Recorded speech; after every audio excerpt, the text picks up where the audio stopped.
ప్రజాప్రతినిధులకు సంస్కారం ముఖ్యమని సర్వేపల్లి శాసనసభ్యుడు సోమిరెడ్డి చంద్రమోహన్ రెడ్డి అన్నారు.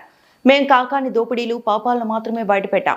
ఆయన గొప్ప చరిత్ర జోలికి ఎప్పుడు వెళ్లలేదు అని అన్నారు.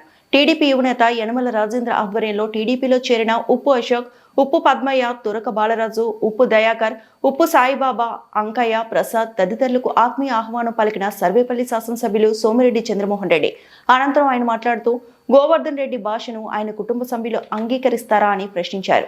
కాకాని వాడుతున్న నీచాతి నీచమైన భాషను వైసీపీ శ్రేణులే ఖండిస్తున్నారు. అవేం మాటలని ముఖం మీద కొడుతున్నారు అని వెంకటాచలంకు చెందిన యువత టీడీపీలో చేరడమే అందుకు నిదర్శనమన్నారు. వెంకటాచలం, వడ్డిపాలెంతో పాటు ఇమిడేపల్లి, వడ్డిపాలెనికి చెందిన 30 కుటుంబాలు వైసీపీని వీడి తెలుగుదేశం పార్టీలో చేరారు.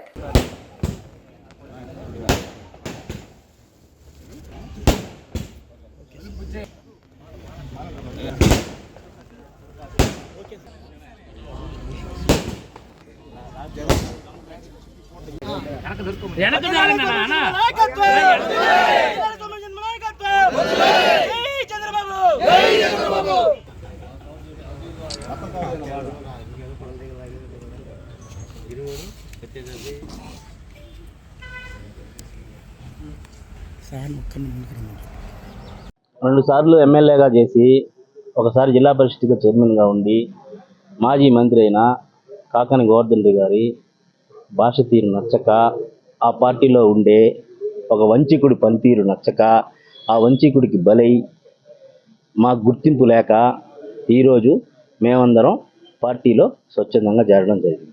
రాబోయే రోజుల్లో మరింత చేరికలు కూడా ఉంటాయి. ఈరోజు ఏంటంటే మా గ్రామంలోనే మా పంచాయతీలో చేసుకున్నాం.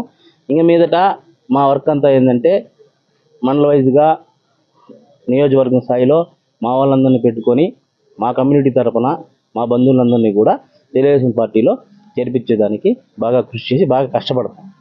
వెంకటాచలం మండలం వడ్డిపాలెం నుంచి ఇడంపల్లి వడ్డిపాలెం నుంచి వెంకటాచలం వడ్డిపాలెం నుంచి 30 కుటుంబాలు ఉప్పు అశోక్, ఉప్పు పద్మయ్య, తురక బాలరాజు, ఉప్పు దయాకర్, ఉప్పు సాయిబాబా 12వ వార్డు మెంబర్ వీళ్ళందరూ చేరారు. అట్నే ఇడంపల్లి పంచాయతీ కూడా అంకయ్య, ప్రసాద్ చేరారు. నేనేమంటానంటే ఒక మాట, రాజకీయాల్లో గెలుపు ఓటములు చూసి నేను భయపడేవాడిని కాదు. ఒక జనం మధ్య బతికేవాడు. కానీ ఎంతోమందితో పోరాడుకున్నాం. ఆనవాళ్ళు మేము పోరాడుకున్నాం.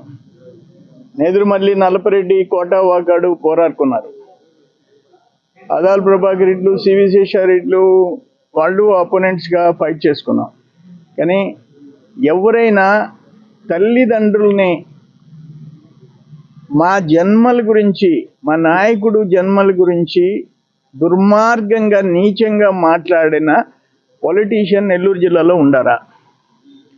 నేను ఒక్కటి వైసీపీలో ఉండే, సర్వేపల్లిలో వైసీపీలో ఉండే, జిల్లాలో వైసీపీలో ఉండే మీ అధ్యక్షుడు భాష ఎంత దుర్మార్గమైన భాష మాట్లాడుతున్నాడు. మేము ఊళ్ళోళ్ళ ఆస్తులు, దేవుళ్ళ ఆస్తులు, పిల్లకాయల సంచులు, అవి గంజాయిలు, ఇటువంటి ఆయన చెప్పిన నేను చెప్పలేను. అంత నీచమైన భాష నా గురించి, నా కుటుంబాన్ని గురించి మాట్లాడటం అవసరమా అంటుండా. ఇది అన్యాయం. ఇది ఇప్పుడు నువ్వు చేసిన దోపిడీలు పాపాలు బయట పెట్టాం, అప్పుడే పెట్టాం, అపోజిషన్లోనే పెట్టాం. ఇప్పుడు మేము ఏదన్నా చేసి ఉంటే చెప్పు, నువ్వు అపోజిషన్ లీడర్గా నువ్వు మాట్లాడచ్చు. ప్రభుత్వం చేసే తప్పులు కానీ మేం చేసే తప్పులు కానీ మాట్లాడచ్చు. రోజు 1000 కోట్ల ఆస్తులని ఇతర దేశాల పత్రాలు పెట్టిన, ఆంధ్రప్రదేశ్లో కాదు బహుశా ఇండియాలో ఒక పాలిటీషియన్ ఎవడు ఉండడు తప్పుడు పత్రాలు, ఇతర దేశాల్లో బ్యాంకు మాకు అకౌంట్ ఉన్నట్టు, ఒక పవర్ ప్రాజెక్ట్ ఉన్నట్టు, ఒక ఫామ్ హౌస్ ఉన్నట్టు ఆస్తులు పెట్టావు. ఇప్పుడు కోర్టుకి ఏం పెట్టావు? అది ఎవడో చెప్తే నమ్మేనని పెట్టావు. అటువంటి నిలకడలేని వ్యక్తి నోరు బారేసుకుంటే నీకు తల్లిదండ్రులు, నీ బిడ్డలకి నువ్వు తల్లిదండ్రులు, మేము అదే భాష మాట్లాడితే ఆ బిడ్డలకి నచ్చొద్దా? మీకు 2 బిడ్డలు ఉన్నారు, కూతుర్లు. మేము మాట్లాడతాను, నువ్వు వాడిన భాష నేను మాట్లాడతాను, వాళ్ళు ఒప్పుకుంటారా? ఇది అందుకే నేను చెప్తున్నా, ఈరోజు అక్కడ వెంకటాచలం ఏంటి అతను వాడిన భాష ఏంది నా మీద? వెంకటాచలంలో వైసీపీ నాయకుడు వాళ్ళ గవర్నమెంట్ టైంలో నన్ను గురించి వాడిన భాష ఏంటి? ఏం కర్మ ఇది అంట. దురదృష్టం ఈరోజు. అందుకే ఇంతమంది స్ట్రాంగ్ క్యాడర్, ఉప్పు అశోక్ లాంటి గెట్టోళ్ళు ఈరోజు పార్టీలో ముందే రాజేంద్ర చేరిపోయాడు. ఇప్పుడు మా వాళ్ళందరూ ఉండరు, మునసా ఉండాడు, రమేష్ ఉండాడు, వీళ్ళందరూ ఉండరు. వీళ్ళందరూ కలిసి పని చేసుకుంటారు. వీళ్ళు ఏమైనా మిమ్మల్ని గురించి మా వాళ్ళు, నీ వైసీపీ లీడర్ వెంకటాచలం నుంచి నన్ను హీనంగా మాట్లాడినప్పుడు వీళ్ళు తిరిగి అదే భాష మాట్లాడారా? అరే సంస్కారం ఉండాలయ్యా. తర్వాత ఏదైనా తల్లిదండ్రులు అంటే గౌరవం ఉండాలయ్యా. అది లేనోడు ఎట్ట పబ్లిక్లోకి, ప్రజల మధ్యలోకి ఎట్ట రాగలడు అంట. అందుకే నేను చెప్పేది ఏంటంటే, అయ్యా మీరందరూ లీడర్స్ ఉండారు కదా, గ్రామాలు పెత్తనం చేసే కుటుంబాలు ఉన్నాయి, క్యాడర్ ఉండారు వైసీపీలో. ఒక్కసారి ముఖం మీద కొట్టండి, ఆ భాషని కంట్రోల్ చేయండి. రాజకీయంగా పోరాడుకుంటాం, గెలుస్తాం, ఓడతాము. ఇది ఇటువంటి నేను హైదరాబాద్కి పోతే, విజయవాడకి పోతే, ఎక్కడికి పోతే అక్కడ ఇదేందయ్యా ఈ కర్మేంది, మేము వినలేకున్నాము అని అంటుంటే నేనేం చెప్పాలా అంటున్నా నేను. అందుకనే వీళ్ళందరూ మొత్తం కట్టకట్టుకొని ఈరోజు తెలుగుదేశంలో చేరుతున్నారు. నీ సొంత మండలంలో ల్యాండ్ స్కామ్స్, సొంత మండలంలో మనుబోలులో, వెంకటాచలంలో, అరే మమ్మల్ని ఇష్టం వచ్చినట్టు పోయినావు. మొన్న పంచాయతీలో పోయి కూర్చున్నావు, ఎవడో రమ్మంటే రమ్మన్నావు, నువ్వు యాక్సెప్ట్ చేస్తున్నావా? ఒక అమ్మాయి సర్పంచి భర్తకి 84 లక్షలు ట్రాన్స్ఫర్ చేస్తా, ఇటువంటి యాక్సెప్ట్ చేస్తున్నావా?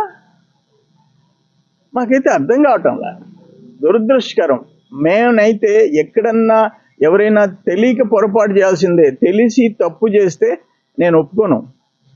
ఏదేమైనా ఎన్ని పక్కన పెట్టి వాళ్ళ నాయకులకి, వాళ్ళ క్యాడర్కి చెప్పేది ఏంటంటే, ఆయనకి హితోపదేశం చేయండి, ఆయన బుద్ధి మారేటట్టు చేయండి. అంతకుమించి నేనేం ఆయన వాడిన భాష నేను మాట్లాడటంలా. ఆయన గురించి చాలా విషయాలు తెలుసు, కానీ నేను మాట్లాడటంలా.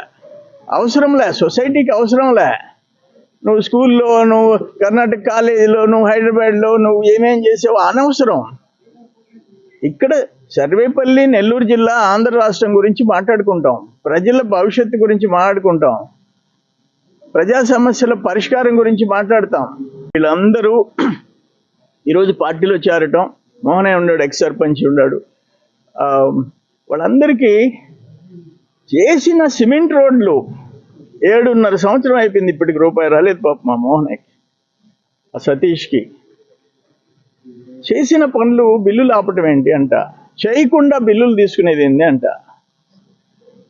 మీరు పోయిరండి, మీ వైసీపీ లీడర్సు, నేను చెప్తా ఒక లిస్టు, సర్వేపల్లి నుంచి ఒక 10 మంది టీం ఫామ్ కండి, నేను చెప్తాను కొన్ని దోపిడీలు, మా వాళ్ళకి జరిగిన అన్యాయాలు చూసిరండి. అబద్ధం అని చెప్తే నేను తలదించుకుంటా? ఎట్ట ఒప్పుకుంటారు మీరు? సరే, ఏదేమైనా మరొకసారి వాళ్ళందరికీ స్వాగతం పలుకుతున్నాను. రేపు లోకల్ బాడీస్లో 5 మండలాలు, 5 జడ్పీటీసీలు, సర్పంచులు మా వాళ్ళు గెలుస్తారు, కలిసికట్టుగా ముందుకు పోతారు. చిన్న చిన్న సమస్యలు ఉంటే పరిష్కరించుకొని అందరూ ముందుకు పోవాలని చెప్పి కోరుకుంటున్నాను. ఓకే.